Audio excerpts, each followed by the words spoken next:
Hi guys, Ranjan यार। तो हम बात करने वाले एसडीएम के बारे में, पूरा डिटेल में कवर करने वाले, क्या होता है एलिजिबिलिटी, क्या होती है, किस तरह किया जाता है, ये सारी चीज़ें हम लोग बात करने वाले इस वीडियो में। तो अभी तक चैनल को नहीं किया सब्सक्राइब तो कर लो, किसी टाइप का कंटेंट लाते रहता है। चलो ये स्टार्ट करते हैं। बात करते हैं कि एसडीएम का फुल फॉर्म क्या होता है। तो सब डिविजनल मजिस्ट्रेट होता है, जो कि कुछ एक पॉइंट की अगर बात करेंगे इसका वर्क क्या होता है, तो वर्क में अगर देखा जाता है आरटीओ व्हीकल, ये सब लाइसेंस, ये सारी चीज़ें जो होती है ये विभाग इनके अंडर में आते हैं। जैसे प्लॉटिंग, जमीन उमीन के जितना भी आता है, तो एक डिस्ट्रिक्ट में जितना भी काम होता है ये सारी चीज़ें एसडीएम के अंडर में ही आता है। और इसके जो भी नीचे होते हैं ये आरटीओ, ये सारी चीज़ें ऑफिसर, तो इनके ऊपर ये कामें करते हैं। तो चलो फिर आगे बढ़ते हैं। इसके अगर बात करते हैं, दो वे से जा सकते हो एसडीएम के लिए। तो एसडीएम के लिए यूपीएससी भी दे सकते हो, पीएससी दे सकते हो। तो पीएस स्टेट लेवल का होता है, यूपीएससी हो गया आपको ऑल ओवर इंडिया में आप कहीं भी पोस्टिंग हो सकते हो। पर पीएससी देने का मतलब हुआ कि आप जिस स्टेट से दे रहे हो उसी स्टेट में आपकी जॉब लगेगी।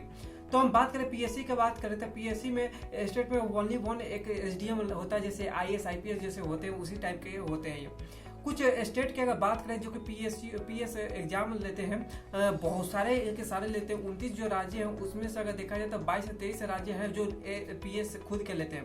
तो बीपीएससी, यूपीएससी जो कि उत्तर प्रदेश बिहार पब्लिक कमीशन होता है, जीपीएससी झारखंड होता है, एमपीएससी महाराष्ट्र होता है, और सारे भी जो है 22 से 23 और स्टेट है जो कि लेते हैं इसके अलावा बीपीएससी एग्जाम। क्वालिफिकेशन की बात करते हैं, आपका ग्रेजुएशन होना चाहिए। एनी स्ट्रीम से, कोई से भी आर्ट्स से, कॉमर्स, साइंस, आप कोई से भी स्ट्रीम से, कोई मैटर नहीं करता है, पर आपका ग्रेजुएशन होना चाहिए। आप ग्रेजुएशन के अभी थर्ड ईयर में भी हो, आप मान लो कि फोर्थ ईयर का कोई ग्रेजुएशन कर रहे हो और थर्ड ईयर में भी हो, तभी भी आप फिलअप कर सकते हो। ये थर्ड ईयर 3 साल का आपका कोर्स है और 2 साल आपका हो रहा है, अभी बाकी है 2-3 महीने कंप्लीट होने में, फिर भी आप भर सकते हो इस फॉर्म का और जा सकते हो। जैसे कि हम बात करें बीए में, बीएससी, बीबीए, बीकेएम, बीटेक, ये इंजीनियरिंग, मेडिकल, आप कोई सा भी हो इसके रिलेटिव में, एग्रीकल्चर कोई सा भी हो, तो आप जा सकते हो, इसमें बढ़ सकते हो।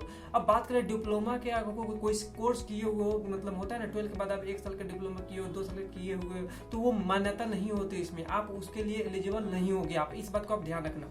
एज लिमिट की बात करते हैं 21 साल से लेकर 40 साल तक आपकी जाती है। जनरल की बात करते हैं 21 साल से लेकर 40 साल जाती है, और ओबीसी की बात करते हैं 21 साल से लेकर 45 साल तक जाती है। एसटी और एसटी की बात करें तो 21 साल से 45 साल तक इसका भी जाती है।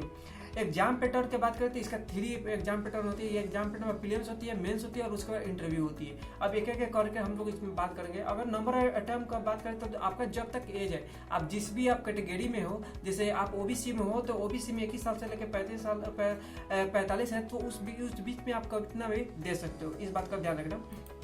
सिलेबस के प्रीलिम्स की अगर बात करते हैं, इन प्रीलिम्स में 2 पेपर होते हैं, जो कि जनरल स्टडी 1 होता है और जनरल स्टडी 2 होता है, इस बात को ध्यान रखना।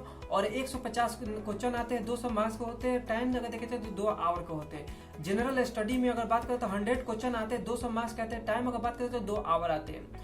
अगर बात करें प्रीलिम्स की तो नेगेटिव मार्क क्या होती है इसमें, हाँ तो होती है 1/3 मार्क्स की आपके नेगेटिव। अगर एक गलत करते हो तो आपको 1/3 मार्क्स कट जाएगी, जितना भी नंबर आपका होगा उसमें से। प्रीलिम्स का सिलेबस देखा जाए तो करंट अफेयर्स पेपर 1 की बात कर रहा हूँ मैं। Current affair, India history, economics, Indian political, governance, general science, economics and social development आ जाते हैं इसके अंडर में। अगर बात करें वहीं अगर बात करें पेपर 2 की तो मैथमेटिक्स, रीजनिंग एंड हिंदी और इंग्लिश आती है इसमें। और मेंस की अगर बात करें तो इसमें 8 पेपर होते हैं, इस बात को देखना है। 8 पेपर अगर बात करें तो ईच पेपर 2 आवर के टाइम का दिया जाता है आपको। मेंस में सिलेबस अगर देखा जाए तो जनरल हिंदी होता है, ऐसे होता है 8 पेपर का मैं बात करूँ, और जनरल स्टडी होता है, जनरल स्टडी 2 होता है, जनरल स्टडी 3 होता है, जनरल स्टडी 4 होता है। ऑप्शनल सब्जेक्ट होता है, जो भी आप मतलब जैसे एग्रीकल्चर से किए हो या बायो से किए हो या बुटनी से किए हो, कोई से भी आपका स्ट्रीम है उसमें से आपको एक सिलेक्ट करना पड़ता है, सिलेक्ट, और उसका ही सब्जेक्ट को आपको देना पड़ता है। ऑप्शनल में यही होता है। जनरल स्टडी की बात करें तो हिंदी 50 मार्क्स की होती है, क्वेश्चन आती है। उसके बाद अगर बात करें तो ऐसे की अगर रेटिंग करते हैं, देखें 3 सेक्शन होती है, 3 टॉपिक होती है, जो कि आपको 3 में से एक टॉपिक पर सिलेक्शन करके 700 वर्ड लिखना पड़ता है। ड्यूरेशन की बात करते हैं 3 आवर की होती है। जनरल स्टडी 4 की बात करते हैं 200 मार्क्स की होती है, 200 क्वेश्चन होती है। जनरल स्टडी में 1 2 3 की अगर बात करते हैं, उसका सिलेबस की अगर बात करते हैं, देखो इंडियन हिस्ट्री रहता है, इकोनॉमिक रहता है, ज्योग्राफी रहता है, करंट अफेयर आती है, और सारे भी आ जाते हैं इसके अंडर में। ऑप्शनल बात करें तो आपका जो भी सब्जेक्ट है, मैंने बताया ना, आपका जो भी एग्रीकल्चर कुछ भी है, आपका जैसे जूलॉजी है, बुटनी है, आप चाहे आप मैथ लियो, साइंस लियो, कोई सा भी है, तो वो आपका सब्जेक्ट एक चूज करके आपको उसका एग्जाम देना पड़ता है।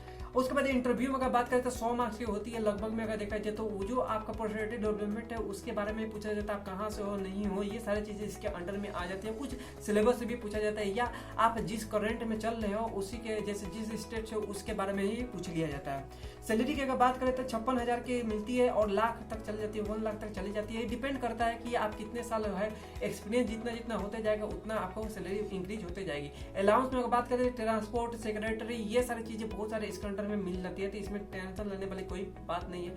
और कैसा लगे वीडियो बतलाओ, इसमें क्या छूटा ये और क्या चीज समझ में नहीं है इसमें बता दो। नेक्स्ट वीडियो के लिए भी कमेंट कर देना कि मैं उस पर वीडियो बना पाऊँ। चलो फिर मिलते हैं नेक्स्ट वीडियो तक, तो बाय बाय, टेक केयर और अपना ध्यान जरूर रखना।